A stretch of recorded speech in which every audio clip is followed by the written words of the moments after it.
شبی یاد دارم که چشمم نخفت، شنیدم که پروانه باشم گفت که من عاشقم گر بسوزم رواست. تو را گریه و سوز باری چراست؟ بگفت ای هوادار مسکین من، برفت انگبین یار شیرین من.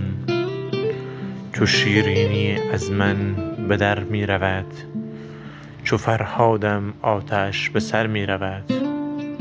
همی گفت و هر لحظه سیلاب درد، فرو می دویدش به رخسار زرد. که ای مدعی عشق کار تو نیست، که نه صبر داری نه یاری است. تو بگریز از پیش یک شعله خام، من استاده ام تا بسوزم تمام.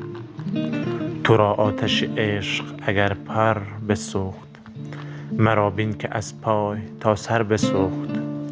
همه شب در این گفتگو بود و شم، به دیدار او وقت اصحاب جم.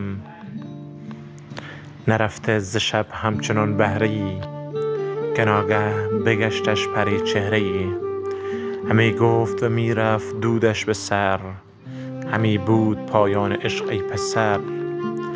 ره این است اگر خواهی آموختن، به کشتن فرج یابی از سوختن.